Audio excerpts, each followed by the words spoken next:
Love mocktail ತಂಡದ ವಿರುದ್ಧ ನಟಿ ಗೀತಾ ಭಟ್ ಆಕ್ರೋಶ ವ್ಯಕ್ತಪಡಿಸಿದ್ದಾರೆ. ಬ್ರಹ್ಮಗಂಟು ಖ್ಯಾತಿಯ ನಟಿ ಗೀತಾ ಭಟ್ ತಾವು ಲವ್ ಮಾಕ್ಟೇಲ್ ಸಿನಿಮಾದಲ್ಲಿ ನಟಿಸಿದ ಪಾತ್ರದ ಬಗ್ಗೆ ಈಗ ಪಶ್ಚಾತ್ತಾಪ ವ್ಯಕ್ತಪಡಿಸಿದ್ದಾರೆ.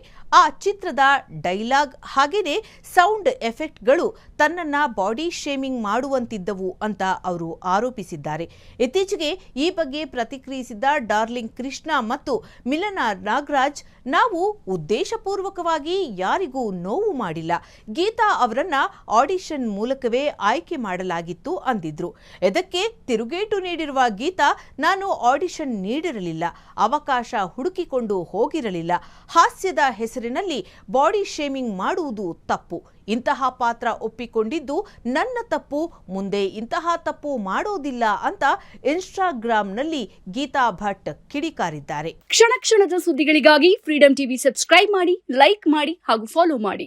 ಹೊಸ ಸುದ್ದಿಗಳ ನೋಟಿಫಿಕೇಶನ್ಗಾಗಿ ಬೆಲ್ ಐಕಾನ್ ಮೇಲೆ ಕ್ಲಿಕ್ ಮಾಡಿ.